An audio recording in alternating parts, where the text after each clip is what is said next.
Hi, I'm Christina Applegate. And I'm Jamie-Lynn Sigler. And this is Messy.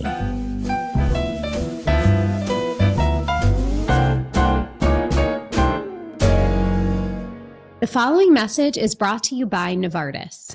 Since partnering with Novartis, I have been thinking a lot about when I was first diagnosed with relapsing MS. And to be honest, I was overwhelmed and in denial, and I didn't want to accept it. Eventually, I had to be real with myself, reflect on what was important, reframe how my diagnosis was impacting my life, and focus on how I was feeling. And I wish I'd started thinking about my needs sooner. It helped me get to a place of acceptance and find the right treatment choice for me. And I really hope others don't wait as long as I did. That's why I partnered with Novartis to create a 3-step guide, hoping it can help people speak up and voice their needs. Get the guide at reframingms.com. Support for Messy comes from Cionic. So the Cionic neural sleeve is the first FDA-cleared bionic clothing. How cool is that? Bionic clothing. Feels like we're living in the future. I don't know why I want to make that sound. There it is. There it is. That's it. That's me walking. And it's designed to help people living with MS and other neurological conditions improve walking and strength. I would say the number one thing we all have in common when we have MS is we want to improve our walking and strength. So welcome, Cionic. You know, for people living with MS, we talk about this a lot. We have a lot of guest write-ins. You know, staying mobile and active is an essential part of managing our symptoms. And the neural sleeve, it is the thinnest, lightest, feels like a garment, you know, instead of an assistive device, because I've used other assistive devices and they can be kind of clunky and weird looking. It's sleek enough, first of all, to fit under your clothing. So basically, the science behind it is the system analyzes every step you take, and then it sends electrical pulses directly to the 4 major muscle groups of the leg to improve walking in real time. It's an award-winning device named one of Time's best inventions. What you do is you get the app, you will meet face-to-face with a dedicated Cionic mobility specialist, and you will do training, you will do check-ins, you will personalize your settings to see what muscles aren't firing, where you're needing more pulses, where you're needing less, and then you can track your progress as you go. And the best part is, listen, you pay as you go. So if the neural sleeve isn't working for you, you can cancel anytime for any reason. So Christina, tell them how to get it. Okay, so this is what the deal is, guys. We are excited to share that Messy listeners can get $50 off by entering the code MESSY during checkout. That's MESSY. To learn more, visit cionic.com/messy. That's CIONIC.com/messy.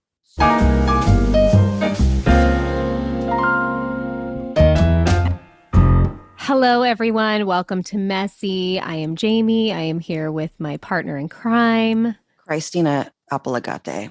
There she is. And we have such a wonderful, beautiful, we can't even believe she's here with us, guest. She's a Tony, Emmy, Oscar winner, one of the most celebrated, respected, and loved actresses around. I'm not going to bother introducing her anymore because we just want to get talking. Please welcome to Messy, Kathy Bates. Yeah. Hi. Hello. Hi, Kathy. Hi, Christina. I'm so happy to be here.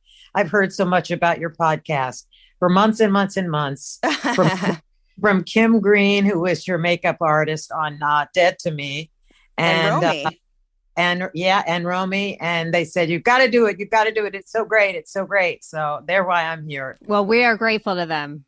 Yeah, I couldn't, when they said you were like interested, I was like, wait, what? You mean like the Kathy Bates or like a lady on crew? But no, we were very, very excited to have you here. And like, just, you know, before we start fangirling, because the two of us are kind of, we're going to do that. Congratulations on second season being picked up for Matlock. Yeah, I mean, what the fuck? Like, that is so cool. Like, very. And so soon, right after the second episode. So we're very excited about that. That's amazing. You know that, right? Like that means there's some damn quality going on there. And yeah. They told us that in the first month, about 20.1 million people saw the pilot in the first month. So it's just been insane. We're just in uncharted territory. So fingers crossed, we keep going and people keep loving the show because we've got some great episodes coming up. So I want to cry. I'm so excited. And you're enjoying it, it sounds like, which is even more important. We're having the best time, I have to say. From George Cheeks, who is the entertainment guy at Paramount, the guy, and then Amy Reisenbach, who's president of the network, and David Stapp, who is the president of the studio. They are such wonderful, normal human beings with great heart, tremendous passion for our show, and it's easy to get. You just fall in love with them, and they're not executive types. I'm sure they do that because that's their jobs. But with us, they've just been so loving and supportive, and that's been great. And of course, Jenny Erman, there is just no one like her. I swear, she's transparent. She's excited. Every time when Jenny comes on the set, we're just all jazzed. And she's a brilliant writer. And she's put the show together like a Rubik's Cube. It's a mystery. Maddie's on a mission.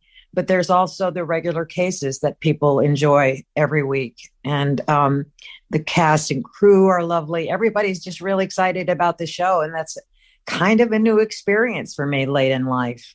And just to I don't know, be like Kathy Bates. My later in life was my show Dead to Me, where you get something, when you're should have been done. And it was not you, but whatever. And I have MS and blah, blah, blah. But when all those things happen, it's oh, what was I doing before this? What? So I love that you're having this moment in life because it's going to it recharges everything, your cells. It does. It's very rejuvenating. I'm really nerding out right now. It's very rejuvenating. And also because we've got, it's a huge demographic. We have older people and we also have younger people because we've got a great young cast. And so it's very exciting to have all of the people. I ran into somebody the other day that he said he watched the program with his mother. They were so excited. So, that's great. That's made us really happy.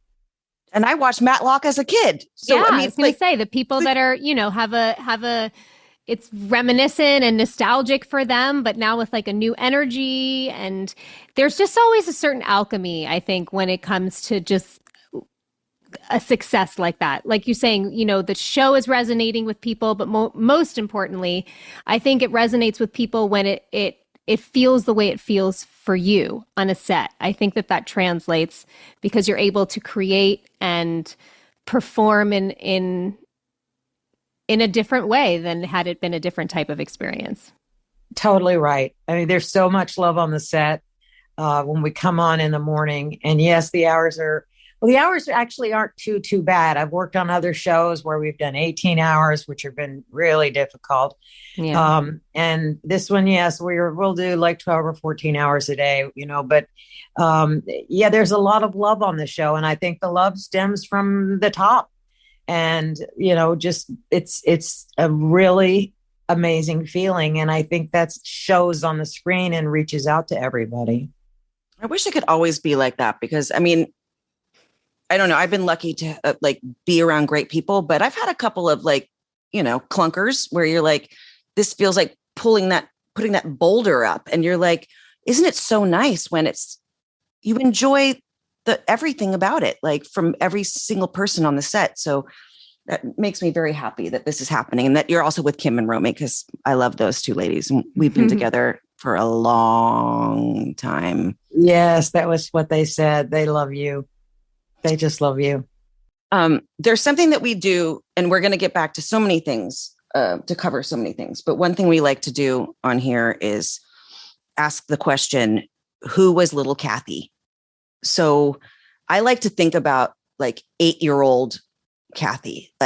If you look down at your shoelaces, what did they look like? If you thought about, was there music that you liked? Was there a movie that you liked or a play that you liked, or what was home like, or what did it smell like? Was it filled with the smell of beautiful roast beasts, or was it smelled with cigarettes, or like whatever? We love this feeling of like, who were you in Tennessee? Well, my favorite age actually was 7. And if I look down, there would be, depending on the day, an outfit my mother would have made, like a special dress for Easter. So I would look down and I would see probably white Mary Janes. Mm-hmm. And because this was in the 50s, of course. And I would be 50s into late 40s into 50s. I would have been 7 in about 54, probably. And so I can remember a pink dress that my mother made, and a little jacket to go with it. And the smells would be gardenias. In those days, they had dress boxes, long dress boxes. And we had a huge gardenia bush. And when it started filling with flowers, my mother would take some and put in dress boxes, and she would give them to her friends. And so I remember the smell of that. I remember also the smell of barbecue. My dad was a really wonderful cook, and he built a barbecue a grill out in the back. And so every now and then we'd have barbecue. I remember going, if they had a party, they would go to a place that had ice, big chunks of ice, like big cubes of ice, really big, the size of a box, like a 14 by 14 or whatever. And we'd sit in the back. I'd sit in the back, and he would challenge me to see how long I could keep my bare foot on top of the ice going back. And, let's see, what do I remember? I remember being very dramatic, very precocious. They had a party, and I was not invited. And I said, but what if they ask, where is that darling child?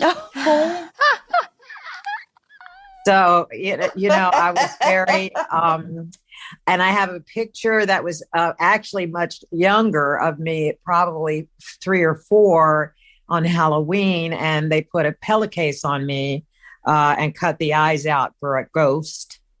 And my sisters, I remember my sisters, then they're quite a bit older than I am. They're 9 and 12 years older. So I remember at 6 being in my older sister's wedding as a flower girl.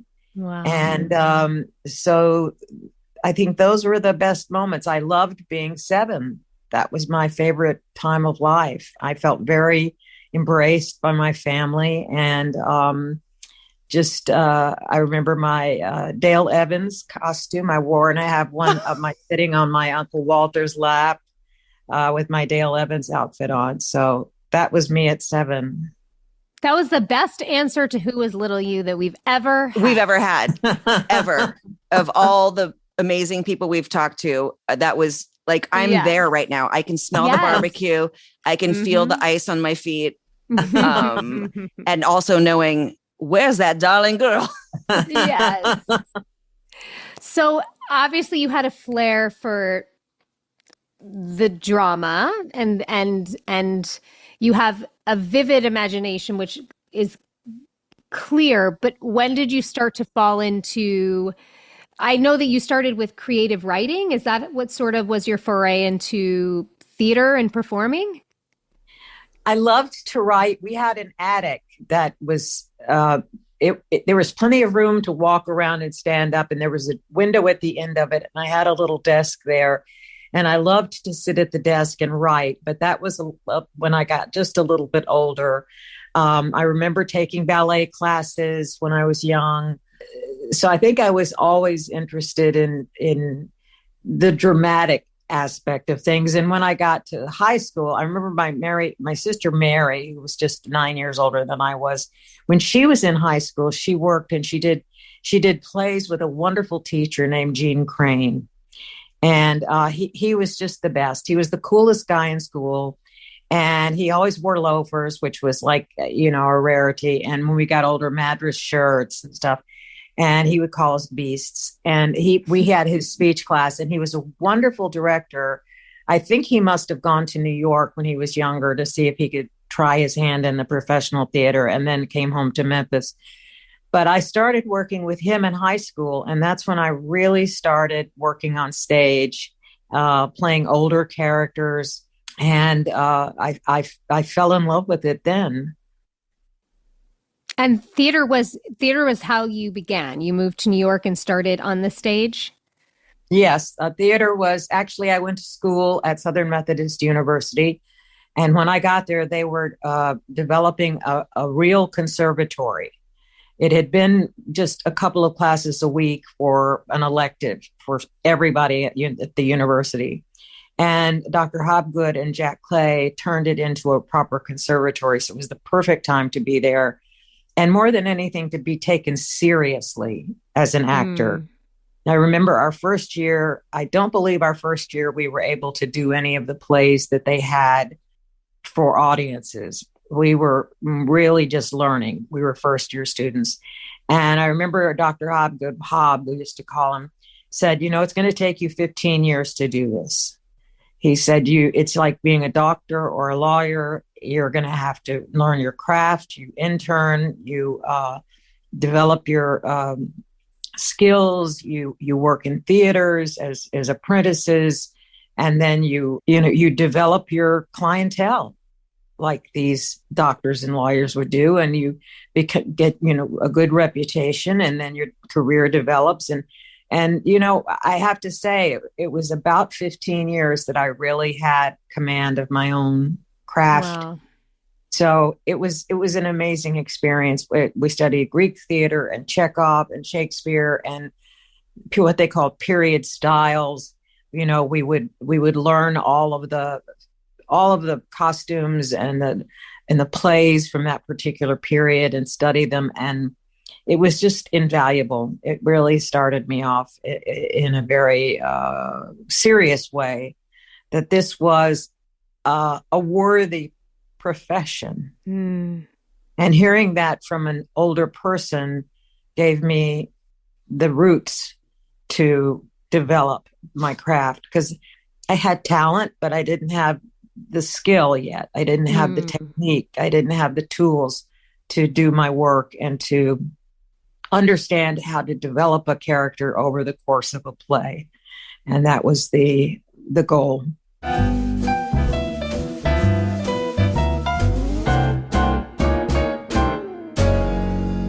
I just wanted to take a quick break and share a word from one of Messi's advertisers. Since partnering with Novartis, I have been thinking a lot about when I was diagnosed with relapsing MS. I kept it a secret at first, and that robbed me of the support I really needed.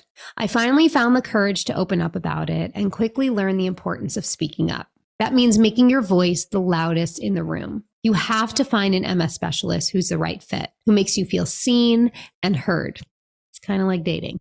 That's why I partnered with Novartis to create a 3-step guide to inspire others to own their RMS journeys, recognize their needs, and find a treatment that works for them. Learn more about my story at reframingms.com.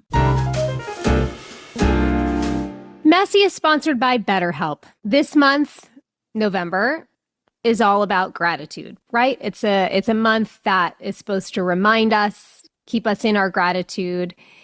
And I am very grateful for you, Christina. I'm grateful for this podcast. And I'm grateful that we live in a world where talking about your feelings and working through means nothing is wrong with you. It means you're being human, and going to therapy is celebrated. I concur. And I also feel that we should never be afraid to talk about how we feel, regardless of how the world feels. So just feel safe when you listen to us, that you have us. But guess what? You also have BetterHelp, which is awesome. So if you're thinking of starting therapy, you should give BetterHelp a try. It's entirely online. It's designed to be convenient for you, flexible for you, and suited to your schedule. All you do is fill out a brief questionnaire, and then they match you with a licensed therapist. And by the way, if you're not vibing with this therapist, you can switch at any time for no additional charge. Being vulnerable, talking about your feelings is the most empowering thing you can do. I have never felt stronger in my life when I've found my vulnerability and my strength, which is I've found my voice. And you can do that in therapy. Let the gratitude flow with BetterHelp. Visit betterhelp.com/messy today to get 10% off your first month. That's BetterHelp, HELP.com/messy.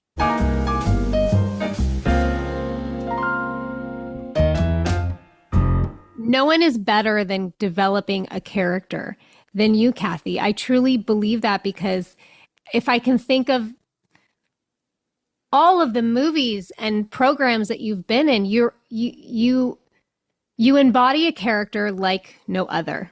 You truly, I can think of so many of your characters that are like, have a piece of my heart. Fried Green. Oh, you have a puppy. I do, behind puppy. You. I love is your so puppy. Cute. Oh God. I mean, from Titanic, Fried Green Tomatoes, like, just thank you for your, and I'm hearing you speak about your respect for the craft and all of the years that you spent really respecting it and understanding it. It makes so much sense.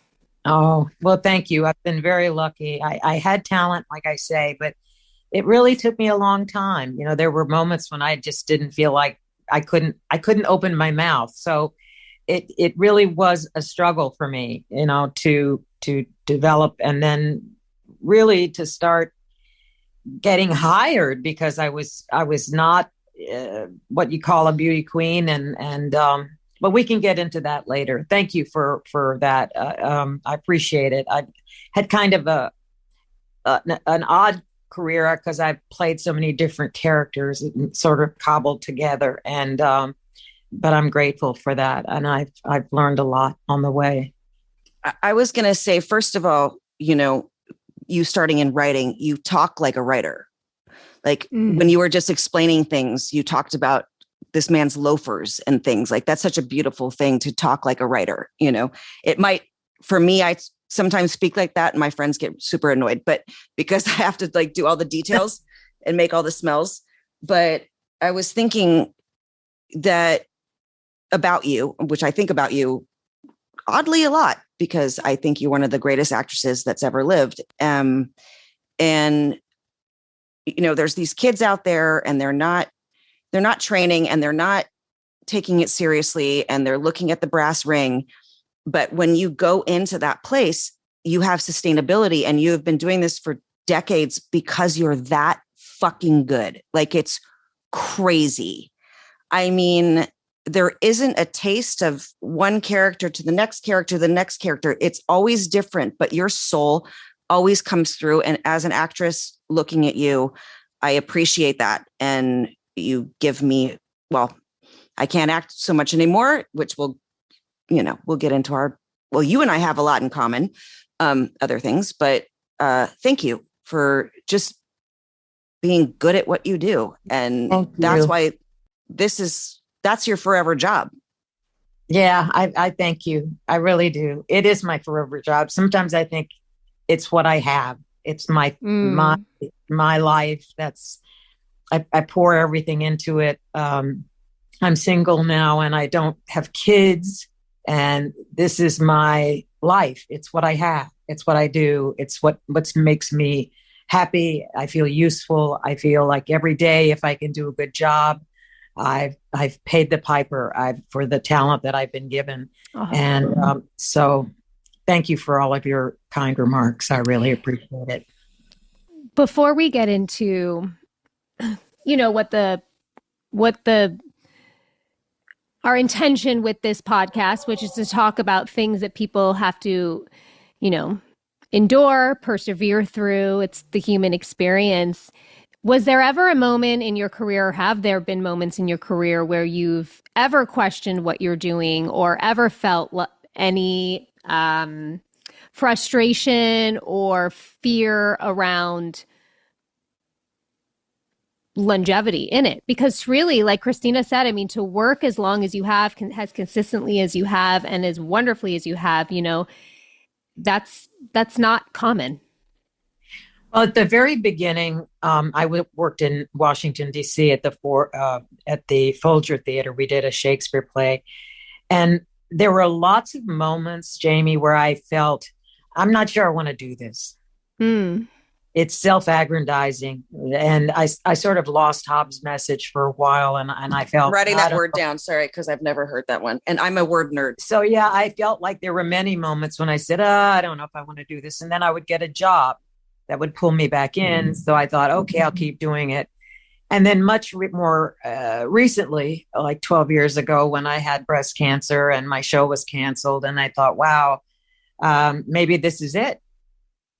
Maybe I'm done. I mean, I think, Christina, you went through that too. I was on a show as well. Yeah.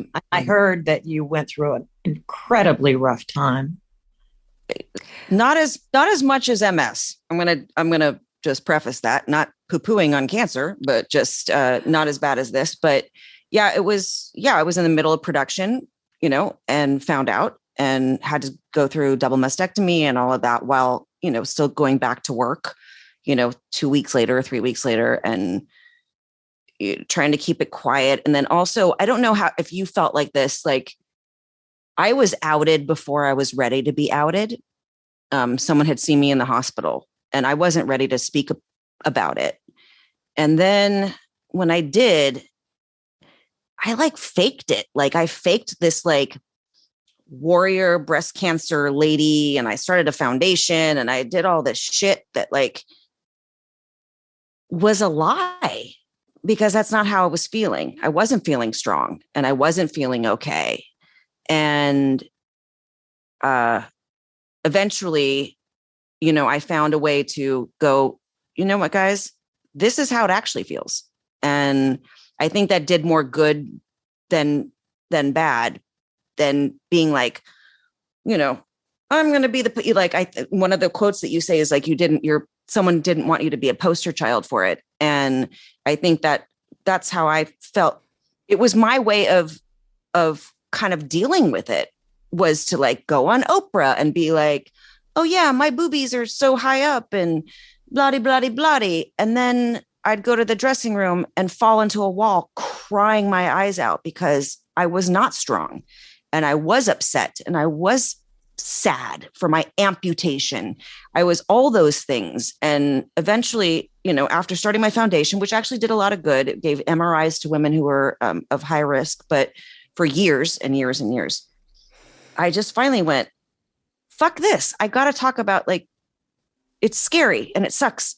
And if you feel like it's scary and it sucks, I've got your back. I'm here too. And, and that took me a long time. So I love that quote you sorry, there's a lot on you. Well, Kathy, you were diagnosed with ovarian cancer in 2003 and you kept that a secret. Yes. My agent at the time, like you say, she didn't want me to be the poster child for ovarian cancer. So I kept it a secret. But I have to say, I had to go back to work and I went back too early. And I was still having a lot of symptoms from the surgery. I was unsure about going back to work. It was a really great payday, so I needed the money.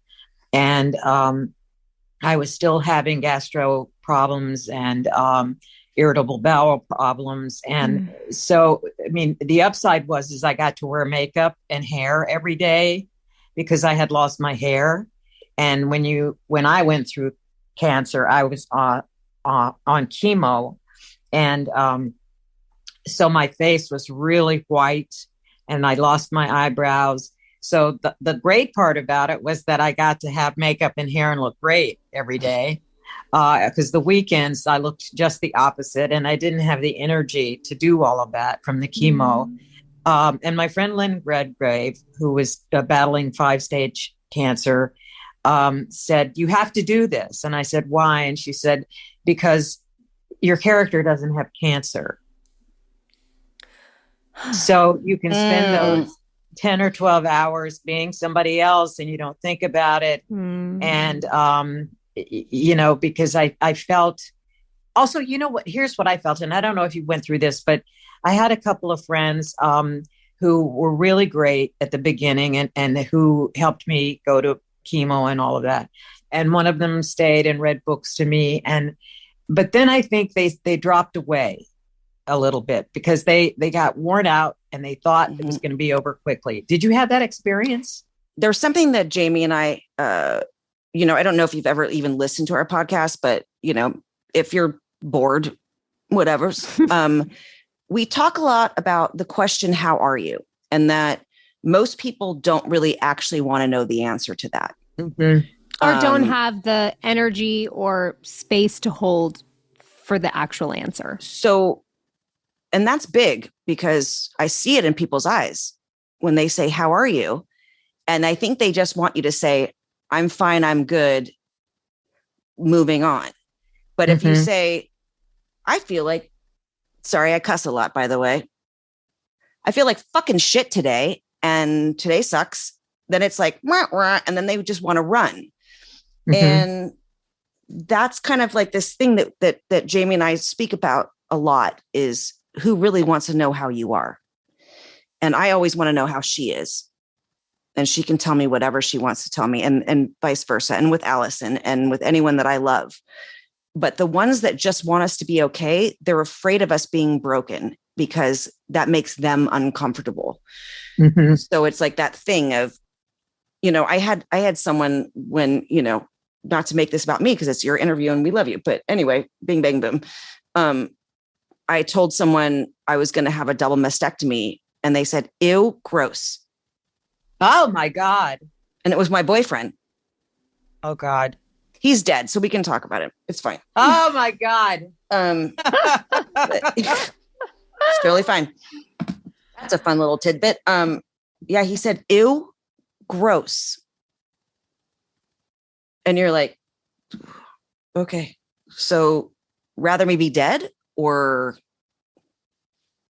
that kind of stuff where people just kind of show their true colors, not true colors, meaning that they're not bad people. They just would prefer to put on the little alien hat and walk through life without anything going wrong with anyone else. So because they can't deal with it. Am I? Yeah, I get. Yeah, there was a friend of mine that was concerned when I decided not to have reconstruction because at the age I was, I thought, I really don't want to go through that, and I just didn't want to go through it. I wasn't in a relationship. I was older, and I didn't think that I would be in a relationship, and it was kind of like, why do I have to? But also the other thing, this is really weird maybe, but I had really heavy breasts. They were like 10 pounds when they removed them. Lady. So, yeah, really big breasts. And I kind of enjoy not having breasts. It's strange. And, at Matlock, they devised this really cool little, it's Spankish kind of a camisole, very thin straps, and they put little, falsy cups in it, and they're so comfortable, and they give me a nice shape, and that's it. I mean, I feel so good when I go out like that. For a while, I just didn't go out with any prophylactics or at all, or I went out with them. They're hot and heavy, and they made me unhappy. Did you ever have reconstruction, or you're still just?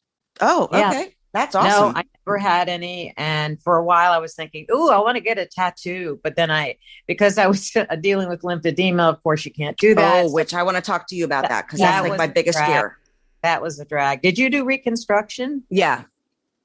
But I don't have nipples and I don't really care about that. There's a guy, that goes around and draws and tattoos nipples. My friend's mom actually just had it done by a woman in Los Angeles and they look beautiful. Yeah, if you ever would. I don't need them. I'm totally fine. Like you can go out with a tank top without a bra, and there's no like pokey guys coming out. Like no headlights from you. No nothing. Headlights. Just a huge scar. That's sexy.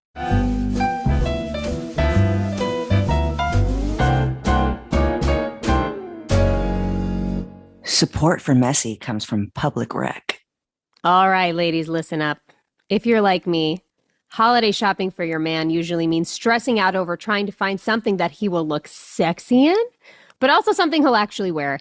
In fact, every present I've ever bought my husband, he's returned.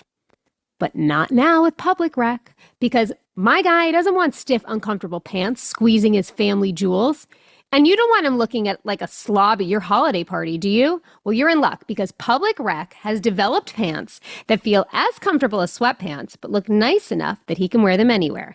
And I got Cutter their bestseller, the Daymaker pants, and they're great for hanging out with friends or lazy days around the house. And they have so many great style options that are perfect for the golf course, which he likes to go to all the time, or going out to dinner, even when he heads into the office. Whatever pants you choose, he will be blown away by how comfortable they are, and you will love how sharp he looks. You will get A+ for your gift giving. So for a limited time, they have a special holiday deal where you can get 20% off of your entire order with code MESSY at publicrec.com. That's 20% off when you use promo code MESSY at publicrec.com. Your hunt for the perfect holiday gift is over, guys. For a limited time only, our listeners get 20% off when you use code MESSY at checkout. That's 20% off with the code MESSY at publicrec.com. After you purchase, they'll ask you where you heard about them. Please support our show and tell them we sent you. Happy gifting. Support for Messy comes from Thrive Cosmetics. Listen, if you're going for a fresh face look, radiant autumn glam, or you want to spice up your fall routine, do it with Thrive Cosmetics.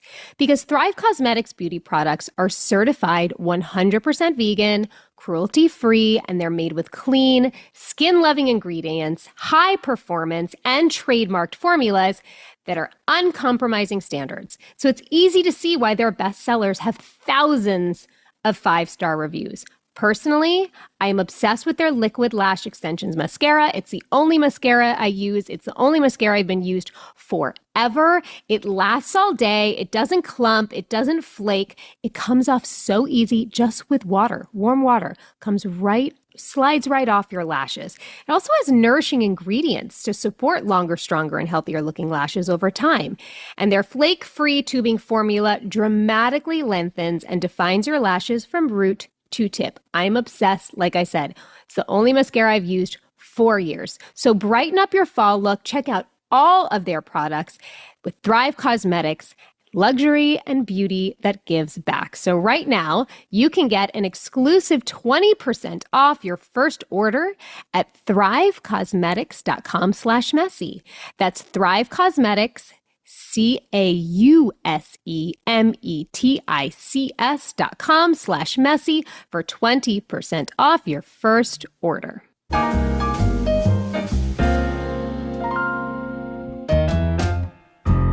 When you were diagnosed with breast cancer 9 years after your experience with ovarian, what changed for you that you felt, I'm not going to keep this a secret? Was it because of what you experienced, and was it more difficult keeping it a secret? What was the difference for you? Okay, the difference was Melissa Etheridge. She was my difference too, man. Oh man, I saw her. I can't remember what show she was on. She had lost her hair, and she was out there rocking and playing her guitar, and just out and proud and just so gorgeous. And I thought, okay, that's righteous. Mm-hmm. And so I thought, I'm gonna just be out there. And I don't know. She just gave me the courage, and I thought, and also, there's so many of us. Yeah. So why do we have to hide? And that's why we're here. Yeah. I've had MS 23 years. For 16 of them, I kept it a secret.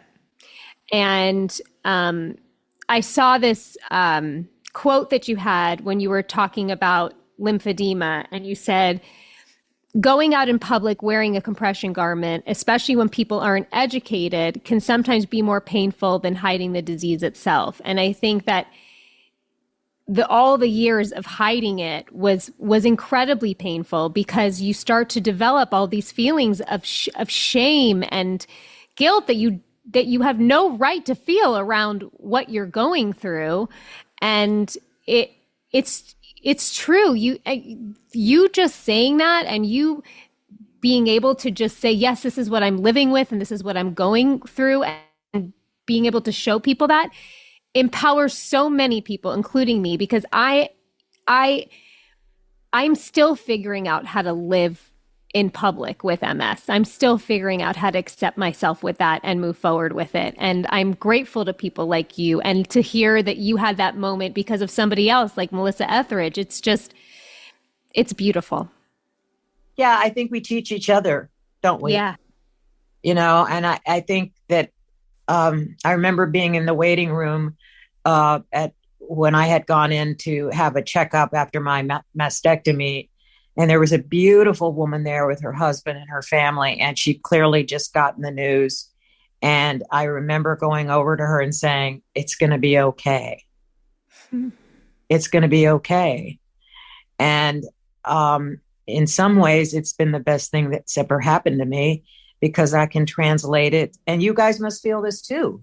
Yeah. You translated what you're going through into this podcast to reach out and help other people be able to go out and feel okay and feel fine. And that it's something you have, it's not who you are. You're not MS, you have MS. That's the big difference. My mom has had cancer 3 times, and she always said, well, we're BRCA. So we're, BRCA people. But she always said, cancer is a word, not a sentence. And that really hit me. She's, her first cancer was in 1980, then 1995, and then again in 2021, which is when I started having symptoms of MS, but that's neither here nor there. But I was talking about, what I wanted to say is I had a friend who, she's a public figure. And when she was diagnosed a couple of years ago, she kept saying, if anyone's going to beat it, it's going to be me. And I said, you need to take that down, because there's an aunt, a mom, a daughter, someone who's maybe even stronger than you, who might not beat it. So now we need to just be honest. And I think that was like this weird cathartic thing of coming through MS, of relating actually helps people even more. I don't know. I think that's what we're doing here. I think it does. I mean, I think it does help other people, because I don't know what MS is, and I don't know what symptoms are, and I don't know how it progresses. Well, I met a woman on the set of American Horror Story who had MS, and I thought, really? I don't see anything. What is that? It's different for every single person. So like Jamie's symptoms are completely different than mine. My symptoms are completely different than other people in our like very close, quiet little group of MSEs. Mine comes with pain from my knees down. I can barely walk sometimes. I throw up a lot. Jamie, you can speak on yours. Mine has been just a very slow progression, mainly with my gait. And so it was, I was able to hide it for years and working. And then it was years of excuses of why maybe am I limping? And now, I walk with a limp. I use a cane, but it's gotten to a point where, like you said, I do too feel incredibly grateful for it and understand that MS is what life has given me, I think, for my own growth and evolution as a person. It's changed my perspective in a way that I wouldn't want to have known life without it. I think we're all given things in life, and because mine is so loud and physical, I couldn't ignore it. I think that it's a gift to be able to have a platform with Christina, to be able to speak the way we do, and like you said, make other people feel understood and heard, and realize that exactly like you said, which is like, from my favorite book, Man's Search for Meaning, like, we are a person in prison. We are not prisoners. Like, I am a person that has MS. I'm that lives with MS. I'm not a person like with MS. I'm a person that just is living with it. Well, I don't agree with her. I love her, but I'm still angry. So I'm 3 years. But that's the beauty of our conversations. I say, if I can interject here. Yes, please. Are you going to help us today, Kathy Bates? I think you might. I don't know. I'm just going to try to be honest. We're a good example. I've been working with the Lymphatic Education and Research Network.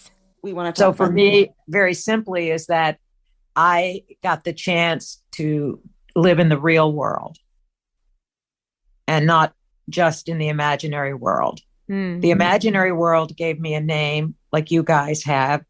And so that I was able to help other people accomplish their goals, especially many that we've achieved over the last decade, which are just amazing. And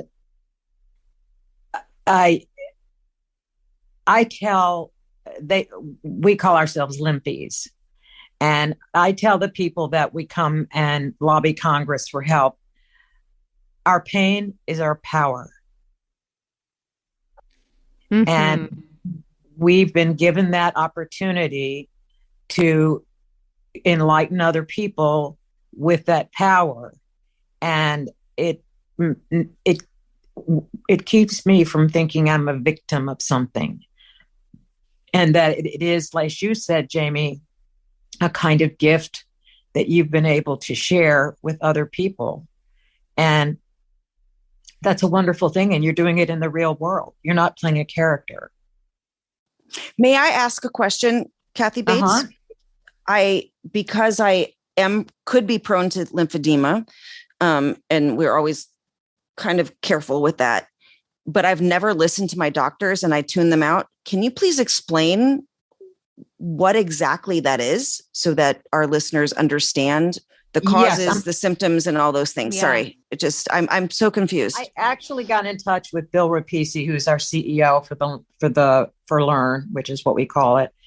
And so I'm going to read some of these because I wanted him to. He's sort of our Johnny Appleseed. He goes over the world and meets all of these different people in all these cities and to spread the message, but also in some cases to create what we call centers of excellence. Because the problem at the very beginning was people not knowing what it is. And so that it's a progressive disease. Let me just say this about lymphedema. It's progressive and it's incurable. And doctors in 4 years of medical school spend 15 minutes on the lymphatic system. Wow. Kathy, I don't understand. They've only told me that I could get it if they did an IV on the same arm that I had my lymph nodes taken out. Are you saying this is something completely different? No, you should not be doing that. Although I did. I have, but because it's been 15 years. It's risky because you can get cellulitis. You can get cellulitis. Did they tell you that? I've had. Yeah, and that if you don't. Okay, so that's a perfect example. If people don't know they have lymphedema and they get cellulitis and that develops, it can go into sepsis because the doctors say, oh, this is cosmetic. And it's not cosmetic. It can be life-threatening. Wow. And it's progressive. I dated a guy who didn't take care of his arms and they became very hard like wood in the last stages. Okay, going back to your question though, with MS, lymphedema is a condition that can develop in people with MS and is characterized by fluid accumulation in the arms and legs. And this can be caused by changes to the lymphatic system that impact fluid regulation. Wow. He talks about brain lymphatic vessels. There's research from the University of Virginia School of Medicine that suggests that the brain's lymphatic vessels play a role in the development and progression of MS. These vessels carry messages from the brain to the immune system that may trigger MS symptoms. Blocking these messages may be a new way to treat MS. All right, I'm totally bummed, and I'm also going to research all of this. No, this is very important for people to know about and learn about. Sweetheart, you know that when I say bummed. Okay. Of course, I know. Of course. I have a bad sense of humor. Regional lymph nodes, the brain drains cerebrospinal fluid and interstitial fluid, ISF, to lymph nodes, which may be involved in the pathogenesis of MS. The diameter of the cervical lymph nodes may reflect disease duration and progress in MS. So I'll send that to you because it all kind of gobbledygook in terms of it being in medical language.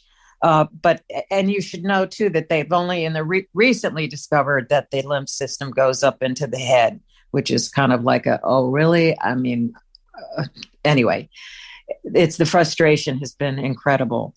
What do you do to manage it? In my case, since I've lost a ton of weight, my arms have gone down a lot. I only had it in my arms, and I still follow some regulations. I still wear my compression sleeves on planes. And I did a movie where we had a lot of physical activity, which really made my arms swell badly. And I went to New York for treatment where they do lymphatic drainage, and they with specific lymphatic massage that you have to be trained for. It's not like going to a spa and having those treatments.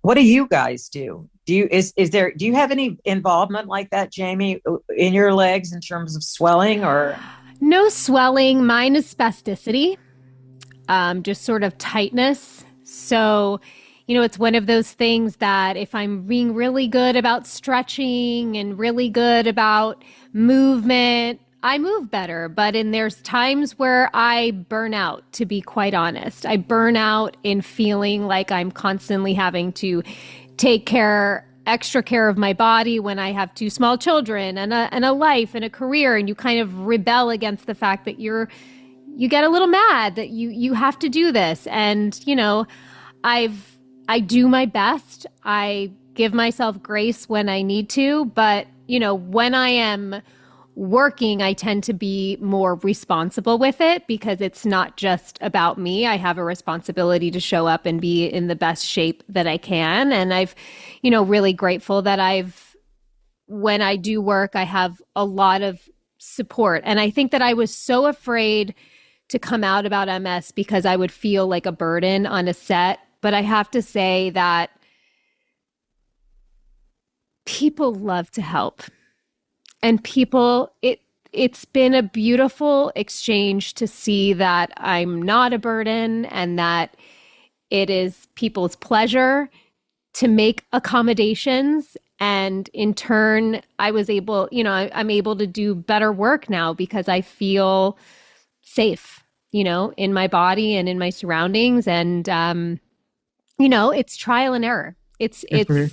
There's not a, like Christina said, we're all different with it. So there's not a one size fits all way to take care of yourself and live with MS. But I think that the only thing in common that we all have is, like I said, to give ourselves grace, because it's not easy to live with any chronic illness or anything that, requires constant attention and is incurable, Well, yeah. I was going to say, when you were talking about compression stuff, my issue is knees down pain, like knees down neuropathy, basically, but like the worst neuropathy you could have, of the tingling, the pain, the numbness. Oh, that would drive me crazy. And they're all together. Like, when your leg goes to sleep and then it wakes up. Yeah. That's how I feel 24 hours a day. Oh God. But these ones, I don't know if you have, I don't know. I'm sure you have good stuff, but this Fit King. Yeah. Dang. I have one that looks like an oven mitt, Yeah, but it's like up to the knees. Oh, it's like having a massage from a partner that none of us have, or except for other people. That's great. Yeah, it's my date night with my compression socks.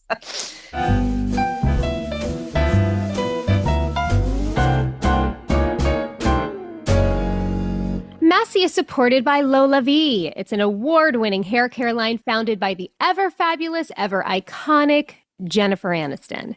With the holiday season in full swing, it is time to embrace the joy of giving, and what's better than the glow of healthy hair? Unwrap the secret to gorgeous hair this holiday season with Lola V. For a limited time, you can enjoy an exclusive 15% off your entire order at lolavie.com with code MESSY15 at checkout. Because if you're taking hair care advice, why listen to anyone besides the woman who gave us the most recreated haircut of our generation?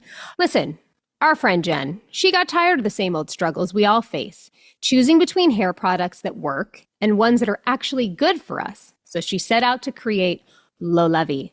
It's an award-winning brand. It has naturally derived peptide bond builders known as B Pro 30. It is derived from chia seeds and is clinically proven to prevent, protect, and repair signs of aging and damage on hair.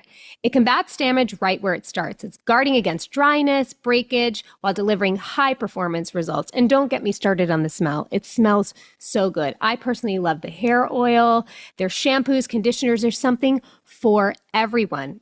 So this holiday season, unlock Jennifer Aniston approved hair at lolavie.com. And as our loyal listeners, you'll get an exclusive 15% off your entire order when you use code MESSY15 at checkout. That's 15% off your order at lolavie.com with promo code MESSY15.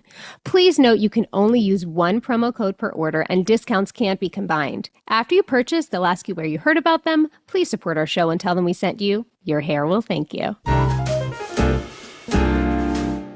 Support for Messy comes from Whoop.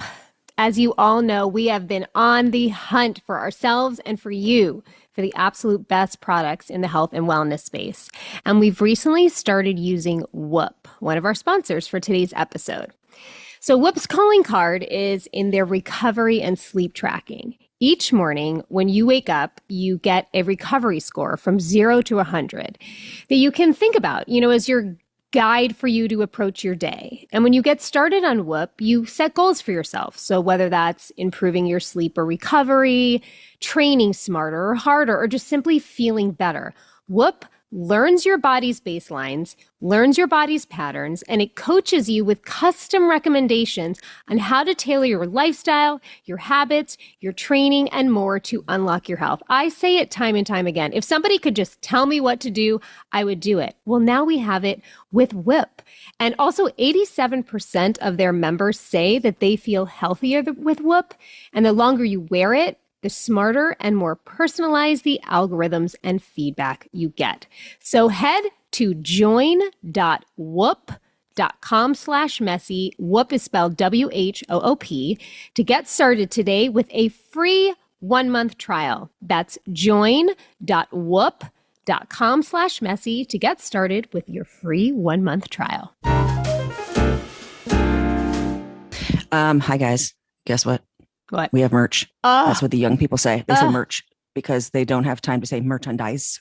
And it's a limited time. Limited. But we got a hat. We've got mugs. We got totes. We've got hoodies. An awesome hoodie. Yes. And you know what else? Tell them what they get. A little secret surprise. Get to match us. Surprise. Yeah. We got tattoos. I mean, not like a real tattoo from like someone, but rub on. To match us, tattoos. Because we have say, and so it is. Mm-hmm. Or so it is. And then you could decide if you're digging it on your body, you can get it permanently too and match us. And if you don't know what and so it is means, it actually means amen. Yes. And it's a big, powerful thing of saying that this is so. If you want to rep this pod, if you want to rep what we do here, we love you. We would love you to get a hat. Get a sweatshirt or get a tote. All you have to go to, this is a long website, guys. You can go to our Instagram to see it, but I'm going to say it because I have to. It's messypodcastmerch.giveswagger.com/messy_podcast_merch/shop/home. You got it?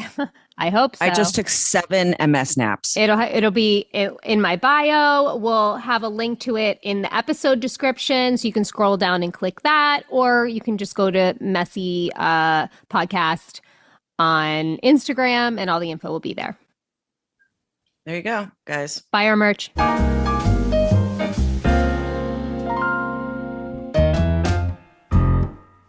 Well, Well, I think it's just, it's more than the message that you were giving, Kathy, that there's no shame in the adjustments and the things that you have to do for yourself, whether it's me bringing out my cane or you wearing your compression garments. Just this is what we have. And if anything now, and Christina has really helped me with this because I fought for a very long time using a cane. I didn't like the attention that it brought to me. I didn't like it, to be quite honest. But now I feel like it's an opportunity for me to educate people, to have conversations, to sort of, break through the awkwardness of is something wrong, is not something wrong. And it's allowed me to feel more comfortable. I like my cane because I could hit people with it. But anyway, we're not going to talk about that. We're coming to a close. Is there anything else you want to talk about? Yeah, I'd like to actually plug Matlock briefly. I mean, of course. I love. There's another thing that people deal with, and certainly at my age, which is being invisible as you get older. And I think we live in a culture I don't want to make any monolithic statements here, but specifically, I know in the Asian culture, I have a wonderful woman who has an incredible nail salon here, and she recently went home to Vietnam. Her father is having problems, but the family really circles around him, and he's still the patriarch, and he's still useful in his family, and he's loved and embraced. I've seen that also here, not enough. And I think one of the things that Matlock is presenting is the opportunity for people to see an older woman who is useful. I think that's the thing that when you get older, you lose. It's not just your identity from your profession, but it's feeling useful in the world. Mm-hmm. You become invisible. And I love the fact that Matlock is shining the light on that, as well as shining the light on opioids, although that doesn't take a front and center. Like every week, we don't talk about another person who has, a problem on drugs. But that's Maddie's mission. That's why she's doing this, is because her daughter died from opioids and she's frustrated and angry and she wants revenge and justice. They say justice. I think she wants revenge and to bring people to account for it. And because this does happen, they bury the records so that if they're not in discovery, unless the people who are bringing this to court have the manpower to go through these boxes and boxes and boxes of things to try to find these documents. So they're stymied at every step of the way. If you follow Purdue and their journey, it's just horrifying. But mainly, I think it's the ageism and showing a woman who has the smarts and the cleverness, and also she's not tied to a phone. She's not tied to a computer, although her grandson is a real whiz on that. But she still has conversations like we're having now, face to face. Yeah, we're using the technology to have this conversation, which is great, but we're still listening to one another. We're still looking to each other's eyes. And so that's another really important part of Matlock, I think, too. And, the writing's wonderful and all of the other things that we said. But I guess the way I would wrap up, and I hope you guys feel this way, is we're in service to something larger than ourselves. And that can come from, our stars, our personalities, our courage. I love what you're saying right now so much. I think we've been called to service. Mm. Allison, you too. We've been called to service to present our message in a very powerful way. Podcasts are the, dope. And what you're doing is fantastic. And I'm glad that you've allowed me to be part of it. And I'm also, it's not just service, but being grateful. As you just said, Jamie, about people wanting to help you. Well, that's what you're doing. Mm. You're wanting to help people. Mm-hmm. And that brings out the better angels, of our lives. And you're to be commended for that. And thank you so much for letting me be part of this. It's one of the reasons I wanted to come and be on your podcast. I've never done one before. You're the first. Wow. So, oh, wow. Really? Yeah. So I would think with like I've seen you all over the place, Lady Bird. I know, but I think this is the first like face-to-face conversation about something other than what I do for a living. Sure. Yeah. Well, then, okay. So we weren't going to do this because of time, but I think we should. Yes. Yes. Okay. Yes. Okay. Okay. So there's two things that we do on every podcast. Can you explain mine and then I'll explain yours? Okay. Yes. Christina has this magical gift. It might not be magic. You always put that, you preface but it. Then you always and then say that like shit, and it's always perfect. Then, so let's just accept your gift. Okay, cool. All she's going to ask of you is just to name 5 of your favorite movies. They don't have to be like the 5 favorite, but the first 5 that come to mind that bring you joy, that you could watch 1,000,000 times, that have affected you, changed your life, whatever it may be. And she's going to allow them to tell her something about you. So whenever you're ready, just think of 5 movies that you love. Okay. The first one comes to mind is To Kill a Mockingbird. Mm-hmm. The second one is All About Eve. Mm-hmm.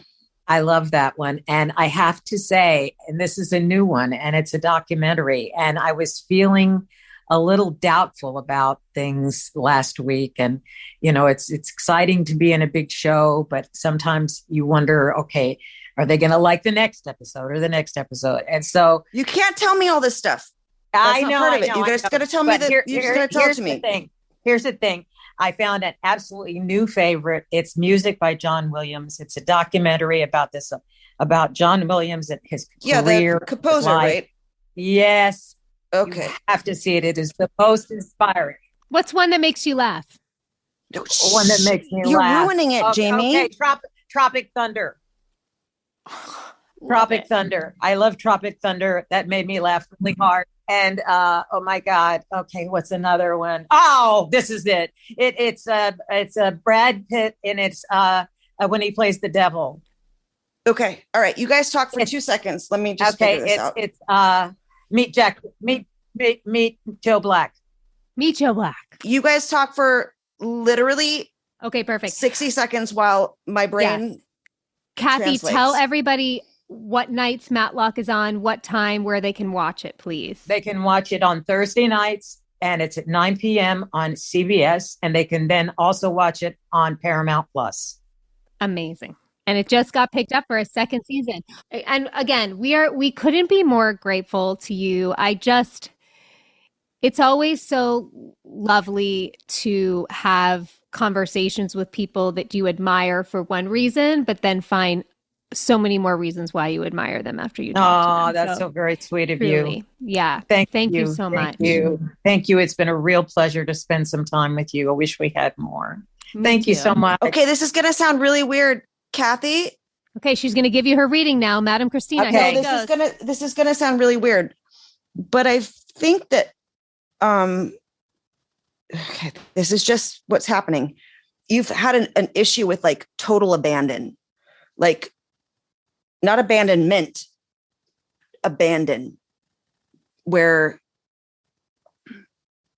you could just fucking run through like the rain naked and fucking love really hard and love without consequences and love even though your heart was going to break. And yeah. You're describing yourself. No? Maybe. Probably. Deep. But I feel like that's what I'm getting. Sorry. No, from me, total abandon? Yeah, I guess. Like, have you ever run naked through Central Park? No, I haven't done that, but I have. I've walked actually in the rain. I remember. Okay, then I'm wrong about everything. No, Jamie, I'm always wrong. No, you're not always wrong. Feeling like, and I'll tell you why. Is that I had an article recently in the New York Times, that was very dark because it was how I was feeling at the time. And that was with abandonment. And it raised havoc. Everybody thought, oh, she's retiring and this is so down and this is so depressing. But actually, it's abandonment when you say, you said at the beginning of this podcast, you were tired of keeping everything inside. Yeah. You just said, fuck it. I want to tell everybody. I'm talking about abandon. You're looking at To Kill a Mockingbird, All About Eve. Fucking fuck that lady on the fucking play. John Williams, music, Tropic Thunder. So funny and so amazing. And all I could see was you like running through like rain and being like naked. Okay, I get it. I get it. You see what I'm saying? Saying what she feels. And she's saying that then in giving that interview, you were not I just back. saw Kathy Bates naked in my head. Wow. That's all I was trying to say. Well, fasten your seatbelts. Here we go. I kind of need you to go with your lymphedema and go run the fuck up somewhere naked. Well, I love running in the rain, and rain is one of my favorite sounds.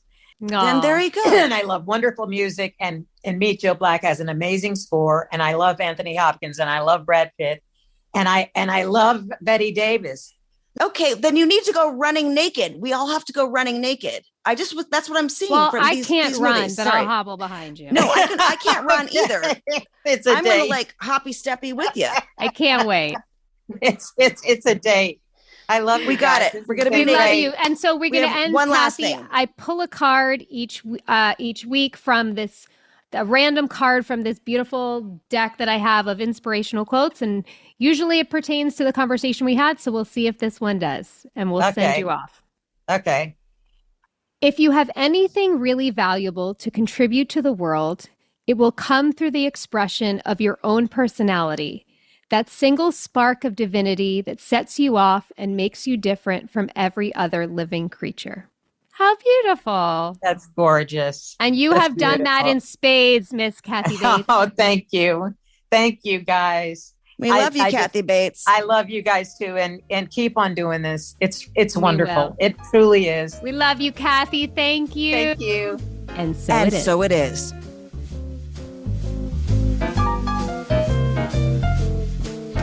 This show is executive produced by Christina Applegate, Jamie-Lynn Siegler, and Allison Bresnick. Our audio engineer is Josh Windish. And if you want to show us some love, don't forget to leave the show a rating or review.